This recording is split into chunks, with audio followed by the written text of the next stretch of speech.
Hello everyone, welcome back to our channel Bhavitha sweet food. రోజు కూరలు తిని bore కొట్టినా, నోరు చప్పబడిపోయింది అనిపించినా ఒకసారి ఈ విధంగా పాలకూరతో ఉల్లికారం చేసి చూడండి. చాలా అంటే చాలా రుచిగా ఉంటుందండి. దీనికోసం అయితే మా గార్డెన్లో కోసుకొచ్చిన లేత పాలకూర తీసుకున్నాను. మీరు బయట షాప్లో కొనుక్కున్నప్పుడు కొంచెం లేతగా ఉండే తీసుకున్నట్లయితే ఉల్లికారం అనేది పర్ఫెక్ట్గా చాలా బాగా వస్తుంది. దీనికోసం అయితే మీడియం సైజు ఉల్లిపాయలు 3 తీసుకొని ఈ విధంగా మీడియం సైజుగా ముక్కలు కట్ చేసేసుకున్న తర్వాత మిక్సీ జార్లోకి అయితే వేసేసుకోవాలి. ఇప్పుడు ఇందులో పెద్దవి ఒక 4 వెల్లుల్లి రెబ్బలు తీసుకున్నాను. చిన్నవైతే మీకు తగినంతగా వేసుకోవాలి. తర్వాత ఒక స్పూను కారం పొడి తీసుకొని ఒక హాఫ్ స్పూన్ అంతా సాల్ట్ కూడా వేసుకొని మరీ మెత్తగా కాకుండా ఈ విధంగా కొంచెం బరగ్గా రుబ్బుకున్నాను. ఇప్పుడు ఒక కడాయి తీసేసుకొని స్టవ్ పైన పెట్టుకొని నేనైతే ఆవాల నూనె వాడుతున్నాను. మీరు యూజ్ చేసే ఆయిల్ అయినా యూజ్ చేసుకోవచ్చు. ఆవాల నూనె వేడయ్యాక ఇందులో అయితే శనగపప్పు, ఉద్దిపప్పు, జీలకర్ర, ఆవాలు వేసుకొని ఇవి చిటపట్లాడిన తర్వాత 2 ఎండుమిర్చిలు వేసుకొని మనం కచ్చాపచ్చగా దంచి పెట్టుకున్న ఈ ఉల్లికారం కూడా వేసేసుకొని లో ఫ్లేమ్లోనే బాగా ఫ్రై చేసుకోవాలి. ఈ విధంగా పచ్చి వాసన పోయేంత వరకు మనం బాగా ఫ్రై చేసుకోవాలి. ఇది ఫ్రై అవుతుండగా పాలకూరను అయితే సన్నగా తరిగేసుకోవాలి.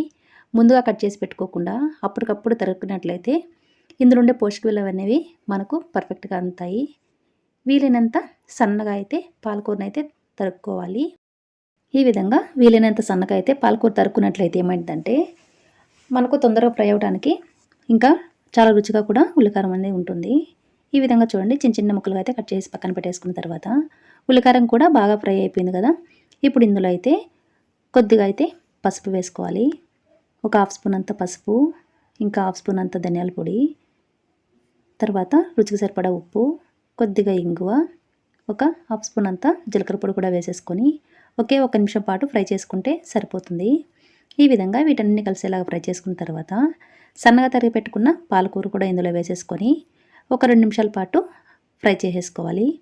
పాలకూరలో వాటర్ అనేది ఎక్కువగా ఉంటుంది కాబట్టి ఈ వాటర్ కంటెంట్తోనే బాగా అంటే బాగా మగ్గిపోతుంది. దగ్గర పడేంత వరకు మనమైతే ఫ్రై చేసుకోవడమే. ఈ విధంగా చూడండి, ఇంకో 2 నిమిషాల పాటు ఫ్రై చేసుకున్న తర్వాత మూత పెట్టి లో ఫ్లేమ్లోనే మగ్గనివ్వాలి.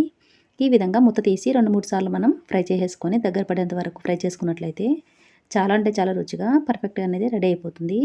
చూడండి, మొత్తం అంతా కలర్ కూడా చేంజ్ అయిపోయింది.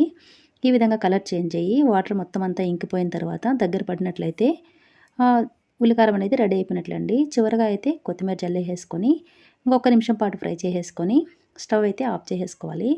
ఈ విధంగా స్టవ్ ఆఫ్ చేసుకున్న తర్వాత పులుపు కావాలనుకుంటే మనం స్టార్టింగ్లోనే మనం గ్రైండ్ చేసినప్పుడే చింతపండుని యూజ్ చేసుకోవచ్చు.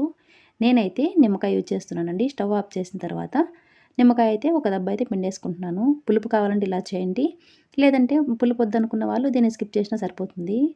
ఇప్పుడు ఉల్లికారంలో అయితే ఈ నిమ్మరసం బాగా కలిసేలా కలిపేసుకోవడమే అండి. మన టేస్టీగా ఉల్లికారం అయితే రెడీ అయిపోయింది. చాలా అంటే చాలా రుచిగా ఉంటుందండి. వేడి అన్నంలోకి ఉల్లికారం వేసుకొని తిన్నామనుకోండి, ఎటువంటి కూరల్లో అవసరం లేదండి, అంత రుచిగా ఉంటుంది.